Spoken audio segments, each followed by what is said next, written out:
Chicken. What do you think? Cool? My daughter, she's almost 2.5 now, loves animals sounds. Every time she'd be like, this one, this one, this one, and she'll like point at a cat, and then I have to go find a cat sound. Then as soon as I play it, even if it's not like the right one, I have to go like flip through a couple of shorts to find like a real cat, not AI cat sounds. She'll be like, okay, now this one, dog, dog, dog. And I'm like, hold on, let me put this in the playlist. So I've got, you know, a decent chunk of animal sounds in a YouTube playlist now. So could we do better than this? Welcome to the Dojo. This is the playlist playing in a browser on the tablet. Obviously my daughter could press 1,000 buttons here. The toolbar, like the button, all the different apps. So I thought it'd be great if she could just pick from like a tiled list of different animals. I don't really want to give my daughter like an iPad and just let her run wild.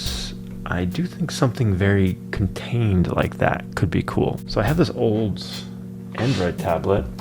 It's in Tab A7 Lite. Very cheap Android tablet, very old now. But Samsung made this thing for like 10 years. It's very, very slow. I'm hoping it can at least just play YouTube. From there, the build got technical. I needed compliant video playback, a signed-in premium session, and a kiosk she could not escape. Pointed at youtube.com temporarily. Okay, signed in. Confirmed. In your avatar in the kiosk browser, it restored the start URL to the Animal Sounds app. Mallard short started instantly with no ad. Tap shield, transparent div covering the iframe so the toddler can't pause. State change, ended, destroy player, return to grid on error, return grid immediately, turn escape hatch during playback, small X in top corner requiring a long press. Essentially want the tablet just to be one web page. Chicken! Chicken. I scroll? I can. Can I get out of it? No, I can't.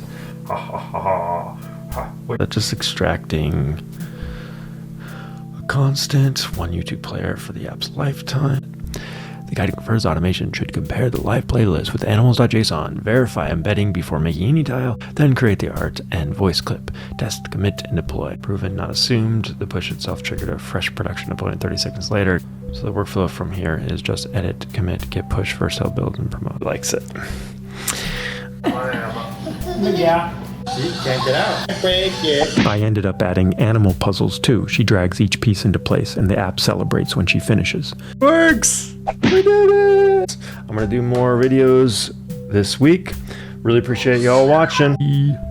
Don't forget to subscribe, please. Okay, eat your food, eat your food.